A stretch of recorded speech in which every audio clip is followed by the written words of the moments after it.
దేశ ప్రధాని అంటే పెద్దన్న వంటి వారు సీఎం రేవంత్ రెడ్డి.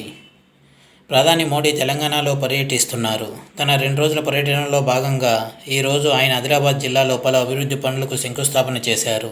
7,000 కోట్ల పనులకు శంకుస్థాపన చేశారు. ఈ సందర్భంగా ఒక ఆసక్తికర సన్నివేశం చోటు చేసుకుంది. ప్రధాని మోడీతో పాటు ముఖ్యమంత్రి రేవంత్ రెడ్డి ఒకే వేదికను పంచుకున్నారు. గవర్నర్ తమిళిసై, కేంద్ర మంత్రి కిషన్ రెడ్డి తదితరులు వేదికపై ఆసీనులయ్యారు. ఆదిలాబాద్కు వచ్చిన మోడీకి రేవంత్ రెడ్డి, మంత్రి సీతక్క ఘన స్వాగతం పలికారు. మోడీని రేవంత్ రెడ్డి శాలువాతో సత్కరించారు. సభలో రేవంత్ రెడ్డి ప్రసంగిస్తూ ఎన్నికల సమయంలోనే తాము రాజకీయాలు చేస్తామని, మిగిలిన సమయం అంతా రాష్ట్ర అభివృద్ధి కోసం కృషి చేస్తామని చెప్పారు. కేంద్ర ప్రభుత్వంతో ఘర్షణాత్మక వైఖరితో ఉంటే రాష్ట్ర అభివృద్ధికి ఆటంకం కలుగుతుందన్నారు. కేంద్రంతో తాము యుద్ధం చేయదలుచుకోవట్లేదని చెప్పారు.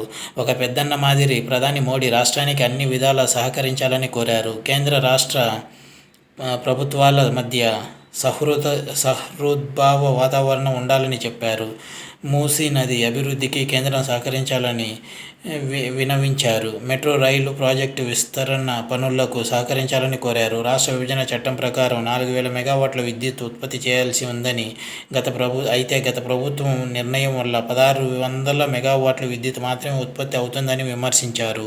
హైదరాబాద్ కంటోన్మెంట్లో 175 ఎకరాల భూమిని రాష్ట్ర ప్రభుత్వానికి బదలాయించినందుకు ప్రధానికి ధన్యవాదాలు తెలియజేశారు. రేవంత్ వ్యాఖ్యలపై మోడీ స్పందిస్తూ తెలంగాణ అభివృద్ధికి కేంద్ర ప్రభుత్వం అన్ని విధాలా సహకరిస్తుందని హామీ ఇచ్చారు. ఇది వ్యూవర్స్.